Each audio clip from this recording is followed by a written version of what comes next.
Dito guys, nag-XP Funny ako. Dami kasi nagsasuggest na ito eh. Okay din pala mag-XP Funny, kaso ito yung problema. Dapat, hinay-hinay lang sa paggamit ng cable. Kasi tulad nito, nakatakas pa yung Estes. Gagi ka, triple kill na yung katapat ko. Triple kill na din sana ako eh. Gagi, palo. Talaga nag-flicker pa. Yun lang. Bibig mo ha, yung bibig mo ha. Papahiya mo pa ako ha. Check nga natin yung score niyan, gigil na gigil eh. Ay, kaya naman pala eh, 4-0 na eh.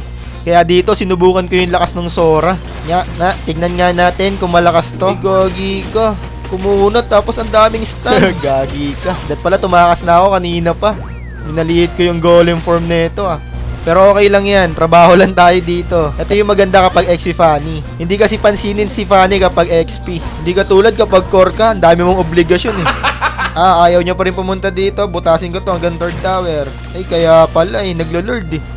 Tapos na clutch steal pa nung core namin. Butasin ko na to hanggang dito sa 3rd tower. Yun lang, hindi ko nabasag. Namatay pa ako. Ay, pre, sa akin na lang tong blue. Yan. Nice. Ito na yung bagong meta, pre. Di ba usong-usong ngayon yung puro push lang? Ano nga ba yung mga hero na malalakas mag-push? Si Chang'e, tsaka yung Unggoy? Wala yun, panis yun dito sa Funny. Tapos itong Funny, pumapalag, hindi tumatakbo pagkatapos mag-push. Kaso ang kunat. Pasayo, pre, masyado kang makunat. Ang kunat ng kabayo mo. Dito na lang ako sa mid.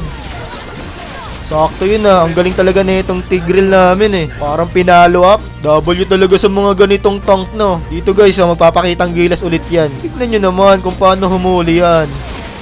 Talagang pagkahuli niya, uubusin mo na lang eh.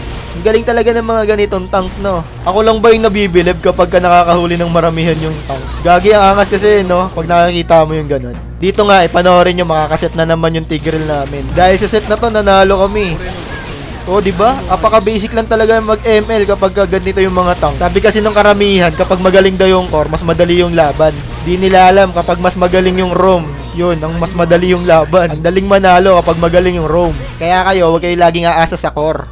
Ayoko!